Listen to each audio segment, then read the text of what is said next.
دیں گے آپ کو آرمی راکٹ فورس کمانڈ کا فتح 2 میزائل سسٹم کا کامیاب تجربہ۔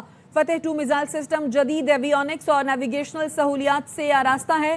لئیق الرحمان اس بارے میں مزید بتائیں گے۔ جی لئیق۔ شائستہ، آرمی راکٹ فورس کمانڈ کی طرف سے فتح 2 میزائل سسٹم کا کامیاب تجربہ کیا گیا ہے۔ جدید ٹیکنالوجی سے لیس فتح 2 میزائل کی یہ ٹریننگ لانچ تھی، جس میں فوجی تربیت اور اس کی کارکردگی کا جائزہ لینا تھا۔ اس میں جدید نوعیت کے نئے ایویونکس کا استعمال کیا گیا ہے اور اس کے ساتھ ساتھ مختلف پیچیدہ مراحل سے اور ٹیرین سے گزر کر درستگی کے ساتھ نشانہ بنانے کی جو صلاحیت ہے اس میں بھی بہتری کا عمل کیا گیا ہے۔ کامیاب تجربہ رہا ہے جس کا سینئر فوجی افسران اور سائنسدانوں کی طرف سے مشاہدہ کیا گیا۔ اسٹریٹجک پلانس ڈویژن نے اس کامیاب تجربے پر افسران اور سائنسدانوں کو مبارکباد دی ہے۔ ساتھ ہی صدر اور وزیر اعظم کے ساتھ ساتھ مسلح افواج کی جو اعلیٰ قیادت ہے ان کی طرف سے بھی اس کامیاب تجربے کو ایک اہم سنگ میل قرار دیا گیا ہے اور توقع کی گئی ہے کہ ملکی جو دفاعی نظام ہے وہ مزید بہتر ہوگا، مزید بہتر انداز میں کام کر سکے گا۔ فتح 2 میزائل جدید نیویگیشن اور ایویونکس سے لیس ہے اور اس میں مختلف نوعیت کے دفاعی ٹارگٹس کو کامیابی سے ہدف بنانے کی صلاحیت موجود ہے۔ جی شائستہ۔ ٹھیک ہے لئیق الرحمان، آپ ہمارے ساتھ ہی موجود رہیے۔ آرمی راکٹ فورس کمانڈ کا فتح 2 میزائل سسٹم کا کامیاب تجربہ۔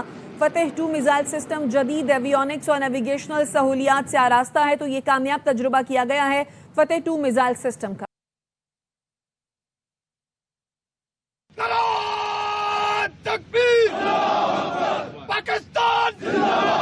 لئیق الرحمان اس بارے میں ہمیں آگاہ کریں۔ لئیق، اس کی رینج کے بارے میں بتائیے گا، اور کیا یہ زمین سے زمین تک مار کرنے والا میزائل ہے؟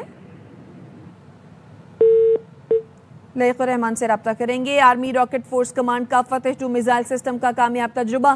فتح 2 میزائل سسٹم جدید ایویونکس اور نیویگیشنل سہولیات سے آراستہ ہے، اور اس موقع پر جو ہے وہ نعرے بھی لگائے گئے۔ آپ مناظر بھی دیکھ رہے ہیں۔ آرمی راکٹ فورس کمانڈ کا فتح 2 میزائل سسٹم کا کامیاب تجربہ۔ فتح 2 میزائل سسٹم جدید ایویونکس اور نیویگیشنل سہولیات سے آراستہ ہے۔ یہ وہ مناظر ہیں کہ جب اس کا کامیاب تجربہ کیا گیا۔ آرمی راکٹ فورس کمانڈ کا فتح 2 میزائل سسٹم کا کامیاب تجربہ۔ فتح 2 میزائل سسٹم جدید ایویونکس اور نیویگیشنل سہولیات سے آراستہ ہے۔ لئیق الرحمان ہمارے ساتھ موجود ہیں، مزید ان سے بھی جانتے ہیں۔ لئیق، ایک تو اس کی رینج کے بارے میں بتائیے گا، پھر یہ بھی بتائیے گا کیا یہ زمین سے زمین تک مار کرنے والا میزائل ہے؟ جی بالکل شائستہ، یہ وہی فتح میزائل ہے، فتح سیریز کا، جسے گزشتہ سال مارکا ہیک اور آپریشن بنیان مرصوص کے درمیان استعمال کیا گیا تھا۔ مختلف نوعیت کے مختلف فاصلے کے جو اہداف ہیں ان کو کامیابی سے نشانہ بنانے کی صلاحیت رکھتا ہے۔ مجموعی طور پر 200 سے 350 کلومیٹر تک یہ اپنے ہدف کو کامیابی سے نشانہ بنانے کی صلاحیت رکھتا ہے۔ جدید ایویونکس اور اس میں نئے نیویگیشنل معاونت سے نئے آلات نصب کیے گئے تھے، جس کو جانچنے کے لیے اس کا تجربہ کیا گیا ہے آرمی راکٹ فورس کمانڈ کی طرف سے۔ انتہائی پیشہ ورانہ تربیت اور تکنیکی پیرامیٹر کی گئی اور درستگی کے ساتھ مختلف جو درمیان میں رکاوٹیں آتی ہیں ان کو عبور کرتے ہوئے اپنے ہدف تک پہنچنے کی صلاحیت رکھتا ہے۔ اس کامیاب تجربے کا مشاہدہ strategic plans division army rocket force command اور پارکوچ کے سینئر افسران کی طرف سے کیا گیا۔ سائنسدانوں اور انجینئرز کو اس کامیاب تجربے کے بعد اس کی مبارکباد بھی دی گئی ہے۔ یہ بتایا گیا ہے کہ صدر مملکت، وزیر اعظم، چیف آف ڈیفنس فورسز اور عسکری قیادت کی طرف سے میزائل کے کامیاب تجربے پر متعلقہ جو ٹیمیں ہیں ان کی فنی مہارت، لگن اور عزم کو خراج تحسین بھی پیش کیا گیا ہے، ان کو مبارکباد بھی دی گئی ہے اور ان کی جو انتھک کوششیں ہیں ان کو سراہا گیا ہے۔ اچھا لئیق، جس طرح سے آپ نے بتایا بھی کہ مارکہ حق میں جیت سے ہمکنار کیا پاکستان کو فتح 1 میزائل نے، اور یہ اسی سلسلے کی ایک کڑی ہے، تو کیا یہ جو فتح 2 میزائل ہے یہ فتح 1 میزائل سے اپ گریڈڈ، اپ ڈیٹڈ ہے؟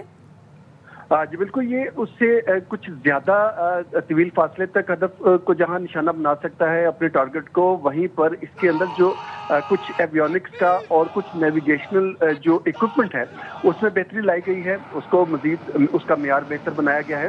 اور یہ میں بتاتا چلوں شائستہ کہ اسی سیریز کی، فتح سیریز کی مزید جو اپ گریڈڈ ورژنس ہیں ان کی تیاری کا سلسلہ بھی جاری ہے، اور اس حوالے سے جلد ان کے تجربات بھی نظر آئیں گے۔ اور اس گزشتہ جب یوم دفاع تھا اس کے موقع پر ان کی نمائش بھی کی گئی تھی،